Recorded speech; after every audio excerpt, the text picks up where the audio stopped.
Преку намалување на даноците до повеќе инвестиции, подобра економија, поголеми плати за работниците, владата има сериозен план за да обезбеди поволна деловна клима, но и услови за забрзан и одржлив раст на економијата. Премиерот Христијан Мицкоски најави дека новата власт се стреми кон намалување на даноците, односно во прв план е намалување на данокот на добивка од 10 на 5%, но прво ќе треба да се види приходот во буџетот годинава, а потоа да се оди кон оваа реформа.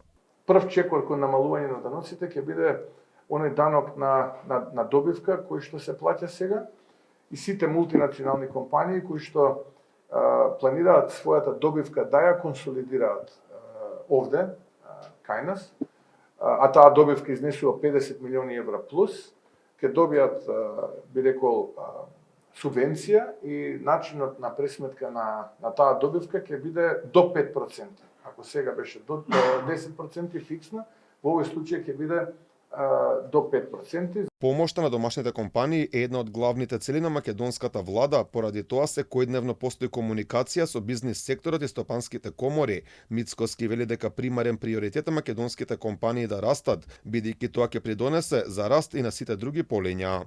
Колку побрзо тие ќе растат и колку поробусно тие ќе растат, толку повеќе ќе има приходи и во самиот буџет, колку повеќе ќе има приходи во самиот буџет, толку повеќе ќе има инвестиции во образованието, здравството, повисоки пензии, повисоки плати, во земјоделието, во културата, во спортот, инфраструктурата и така натаму и така натаму. Како влада се насочивме жестоко да работиме заедно со македонската економија, со компаниите.